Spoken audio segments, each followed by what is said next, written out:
नमस्कार दोस्तों, जादौन क्लासेस में आपका स्वागत है। आज हम बात करने वाले हैं संविधान से संबंधित कुछ महत्वपूर्ण तथ्यों के बारे में। ये इसका पार्ट नंबर क्या है? 8 इसका पार्ट नंबर है। इससे पहले भी मैं इसके कई भाग आपके साथ साझा कर चुका हूँ। ठीक है, चलते हैं अपनी क्लास की तरफ। और ये मैं कंटिन्यू आपके साथ साझा कर रहा हूँ और आगे भी करने वाला हूँ। ठीक है, और उसमें कुछ पॉइंट भी ऐड करते रहेंगे हम बीच बीच में। सबसे पहला क्वेश्चन, प्रोटेम स्पीकर का कर्तव्य क्या होता है? जो प्रोटेम स्पीकर होता है उसका क्या कर्तव्य होता है? पहला ऑप्शन, स्पीकर की अनुपस्थिति में सदन की कार्रवाई का संचालन करना। अगर स्पीकर अनुपस्थित है तो सदन की कार्रवाई का संचालन करेगा? बिल्कुल नहीं करेगा। दूसरा क्वेश्चन, स्थानापत्र रूप से स्पीकर का कार्य करना जब स्पीकर के चुनाव की संभावना ना हो। ये भी बिल्कुल नहीं है। तीसरा, केवल सदस्यों के चयन प्रमाण पत्रों को चेक करना कि वह सही हैं या गलत। ये भी नहीं है। इसका राइट आंसर है सदस्यों को शपथ दिलाना। ठीक है, याद रखना इसका राइट आंसर क्या है, सदस्यों को शपथ दिलाना। नेक्स्ट क्वेश्चन, निम्न में से कौन लोकसभा चुनावों में डाले गए मतों की पुनर्गणना का आदेश दे सकता है यदि कोई प्रत्याशी इस तरह की मांग करता है? यदि किसी प्रत्याशी को ये लगता है कि जो मतगणना की गई है वो सही ढंग से नहीं की गई है, तो वो मांग करेगा किससे? वो मांग करेगा भारत के निर्वाचन आयोग से कि भाई जो मतगणना की गई है उसमें धांधली है, सही तरीके से नहीं की गई है, मुझे ऐसा लगता है कि ये गलत है। जिसकी वजह से, और ये मोस्टली कहाँ होता है कि जब कोई प्रत्याशी हारता है तो वैसे मोस्टली कहीं लगता है कि कहीं ऐसा तो नहीं कि मतगणना जो हुई है वो गलत तरीके से हुई है, वो कॉन्फिडेंट है कि मैं जीतने वाला था या मुझे इतने वोट मिलने वाले थे, तो वो इस तरह की मांग करेगा किससे? भारत के निर्वाचन आयोग से कि भाई मतों की पुनर्गणना कराई जाए। ठीक है, बहुप्रसिद्ध, नेक्स्ट क्वेश्चन, बहुप्रसिद्ध बालाजी राघवन बनाम भारत संघ, बालाजी राघवन और भारत संघ के बनाम भारत संघ का जो वाद है वो किससे संबंधित है? वो है भाई उपाधियों का अंत। टाइटल जो खत्म किए गए थे उससे संबंधित कौन सा केस है, कौन सा वाद है? वो है बालाजी राघवन बनाम भारत संघ वाद। याद रखना, इसको रफ कर देते हैं इससे आपको प्रॉब्लम ना हो। आजा भाई, इरेजर क्यों परेशान कर रही है? वापस से पेन आजा। नेक्स्ट क्वेश्चन, जो संविधान है वो भारत को किस तरीके से परिभाषित करता है? घोषित करता है या परिभाषित करता है? ये दो वर्ड याद रखना। हो सकता है कहीं पर ये लिखा हो परिभाषित करता है कि भारत किस प्रकार का जो देश है, वो भारत है वो किस प्रकार का है।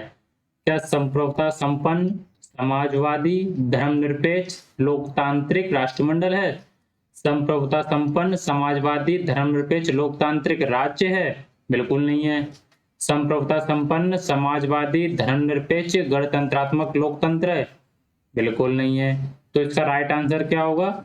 भारत जो देश है वो संप्रभुता संपन्न है, समाजवादी है, धर्मनिरपेक्ष है, लोकतांत्रिक गणराज्य है। ये आपको जो चार ये जो शब्द दिखाई दे रहे हैं वो आपको कहाँ देखने को मिलेंगे? वो देखने को मिलेंगे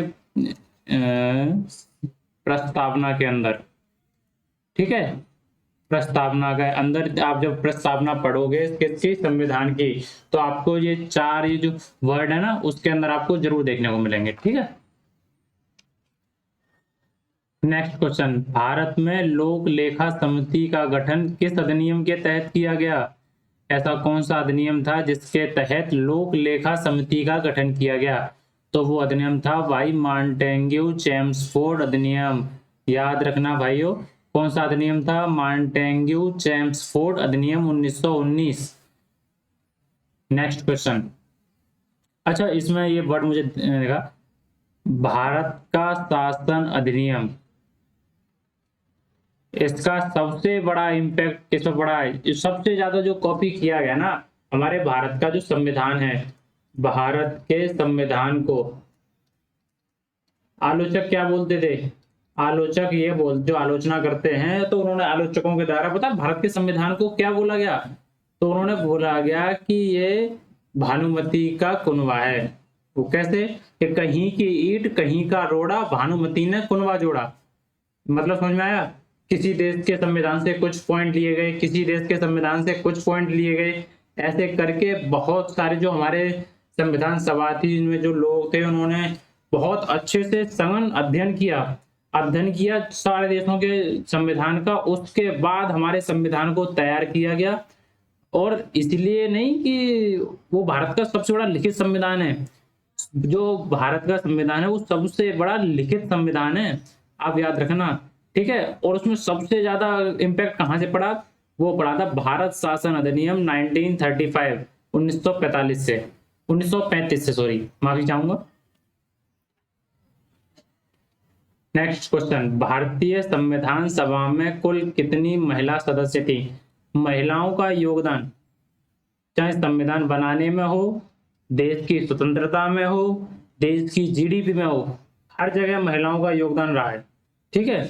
और आज अगर हम देखें तो महिलाएं बढ़ चढ़कर हर परीक्षा में, हर जगह, चाहे वो इलेक्शन हो, किसी भी परीक्षा हो, आप सिविल सर्विसेज तक की जो सबसे टफेस्ट एग्जाम है उसके अंदर भी महिलाओं का योगदान क्या हम बोलेंगे, उनका रिजल्ट काफी अच्छा रहा है, ठीक है। क्वेश्चन 5, भारतीय संविधान सभा में कुल कितनी महिला सदस्य थी? तो उसके अंदर 15 महिला सदस्य थी। अब ये नंबर याद रखना, ठीक है। नेक्स्ट क्वेश्चन, निम्नलिखित में से कौन सा भारतीय संविधान की विशेषता नहीं है? तो भारतीय संविधान की विशेषता नहीं है अध्यक्षात्मक सरकार, ये कोई विशेषता नहीं है, ठीक है। नेक्स्ट क्वेश्चन, संवैधानिक प्रश्नों की सुनवाई कम से कम कितने जज करते हैं?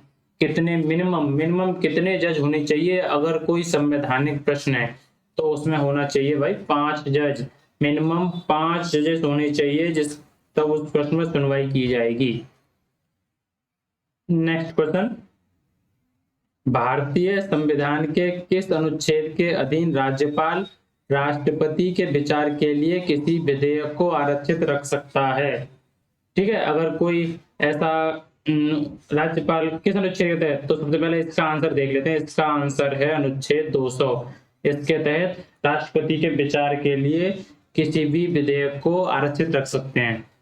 अच्छा, अगर हम बात चलिए राष्ट्रपति की, तो राष्ट्रपति से संबंधित हम क्या याद रख सकते हैं? सबसे पहला, अगर कोई अध्यादेश जारी होता है, अध्यादेश राष्ट्रपति जारी करते हैं तो किस आर्टिकल के तहत करते हैं? वो आर्टिकल होता है 123। राज्यपाल राज्य के अंदर जारी करते हैं अध्यादेश, तो उसका आर्टिकल है आपका 213। ये आप याद रखना, ठीक है। राष्ट्रपति से काफी चीजें हैं, आर्टिकल 356, ठीक है। राष्ट्रपति शासन किसी राज्य के अंदर, नेक्स्ट क्वेश्चन चलते हैं। भारतीय संविधान के भाग 3 में प्राण एवं दैहिक स्वतंत्रता, आर्टिकल नंबर 21, कौन सा आर्टिकल रहेगा? आर्टिकल 21 रहेगा, के संरक्षण संबंधी प्रावधान किया गया है, ठीक है। पहले लाइन पढ़ेगा, इसमें आपसे क्वेश्चनिंग नहीं की गई है, इसमें आपको क्या बोला है? भारतीय संविधान के भाग 3 में प्राण एवं दैहिक स्वतंत्रता के संरक्षण संबंधी प्रावधान किया गया है, खत्म। अब आगे देखिए, इस संबंध में निम्नलिखित में से कौन सा कथन सही है? पढ़िए। सबसे पहला, इस मूल अधिकार में विधि की सम्यक प्रक्रिया को अपनाया गया है, बिल्कुल गलत। यह मूल अधिकार सभी व्यक्तियों को प्राप्त नहीं है, ऐसा भी कुछ है क्या? अगर मूल अधिकार हैं तो वो सभी व्यक्तियों को दिए गए हैं। उसमें से कुछ अधिकार ऐसे हैं जो विदेशी नागरिक होते हैं, ठीक है, उनको नहीं दिए गए, ठीक है, उन लोगों को नहीं दिए, लेकिन ऐसा नहीं है, बाकी मोस्टली सारे ही जो मौलिक अधिकार दिए हुए हैं, फंडामेंटल राइट्स हैं, वो सभी व्यक्तियों को दिए गए हैं, इसलिए ये तो गलत होता है, ठीक है। ऐसा नहीं है कि भाई तुम्हें जीने का अधिकार है, तुम कौन हो? नहीं तुम्हें जीने का अधिकार नहीं है, गोली मार दो, ऐसा कुछ नहीं है, ठीक है। विधि द्वारा स्थापित प्रक्रिया के आधार पर किसी को उसके प्राण एवं दैहिक स्वतंत्रता से वंचित नहीं कर सकते, ये भी नहीं होगा।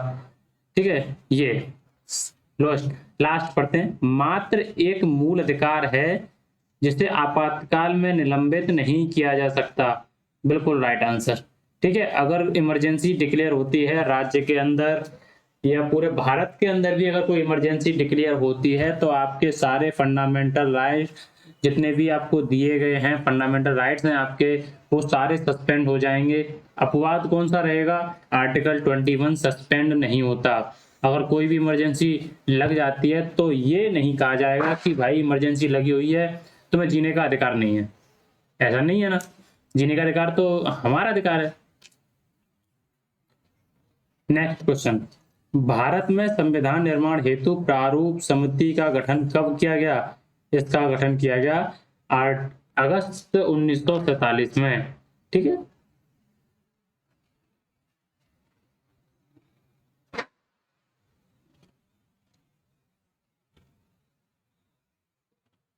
नेक्स्ट क्वेश्चन, निम्न में से कौन सा चुनाव निर्वाचन आयोग द्वारा संपादित नहीं किया जा सकता? लोकसभा का चुनाव निर्वाचन आयोग नहीं कराता क्या? सबसे पहले निर्वाचन आयोग आर्टिकल कौन सा रहेगा? आर्टिकल रहेगा 324। ठीक है, लोकसभा का चुनाव वह निर्वाचन आयोग कराता है, राज्यसभा का भी निर्वाचन आयोग कराता है, लेकिन स्थानीय निकायों का चुनाव नहीं कराता निर्वाचन आयोग, याद रखना। ठीक है, तो ये भी गलत, ये भी गलत और ये भी गलत। राइट आंसर क्या रहेगा? ये बनेगा। ठीक है,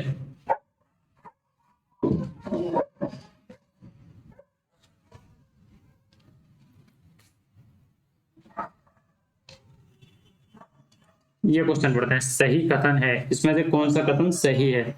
पहला, संविधान में संशोधन केवल लोकसभा में शुरू किया जा सकता है, राज्यसभा में नहीं।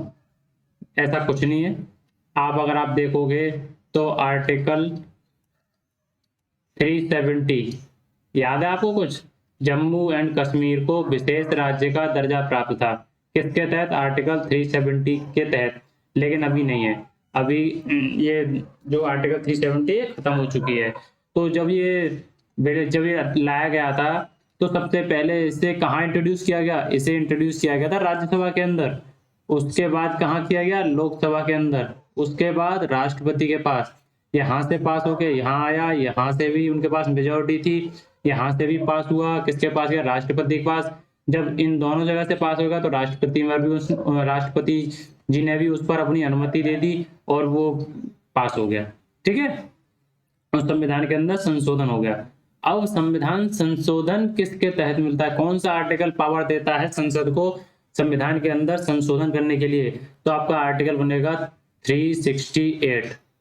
जो आर्टिकल 368 है वो संशोधन करने की शक्ति संसद को देता है। ठीक है, अच्छा, इसके अंदर ये नहीं है कि आप मूल ढांचा है, जो संविधान का मूल ढांचा है उसमें परिवर्तन नहीं कर सकते, उसमें सब क्लॉज ऐड कर सकते हो। ठीक है, तो इसमें क्या होगा? इसमें ये होगा, पहला तो गलत हो गया, सॉरी।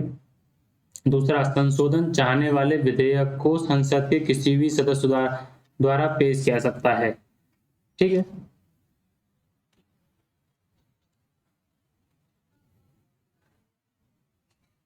नेक्स्ट क्वेश्चन, संविधान 73वां संशोधन अधिनियम 1992 संबंधित है, किससे संबंधित है?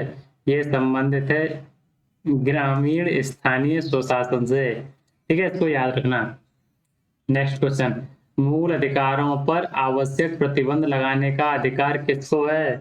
कौन लगा सकता है? दोबारा, संसद। ठीक है, क्योंकि राष्ट्रपति जी जो डिक्लेरेशन देते हैं, जो कार्य करते हैं, वो सारे ही कार्य मंत्रिपरिषद की सलाह पर करते हैं। ठीक है, मंत्रिपरिषद की सलाह पर करते हैं। एक वर्ड बोला था किसके लिए? राज्यपाल के लिए। राज्यपाल जो पद होता है उसके लिए पता है क्या वर्ड बोला गया था? उसे वाला, राज्यपाल एक ऐसा पद है, या उसको किसकी संज्ञा की थी? उसे दी गई थी तोते की, ठीक है, या चिड़िया की। ऐसी चिड़िया है जो सोने के पिंजरे में बंद है, उनके पास है तो बहुत कुछ, पावर बहुत कुछ है, लेकिन वो सलाह किसकी सलाह पर करती हैं? मंत्रिपरिषद की सलाह पर कार्य करती हैं, ठीक है। ये याद रखना, चाहे वो राष्ट्रपति हो या राज्यपाल हो, इनकी जो मंत्रिपरिषद इनको सलाह देती है उसके अनुसार ये कार्य करते हैं। Thank you for watching.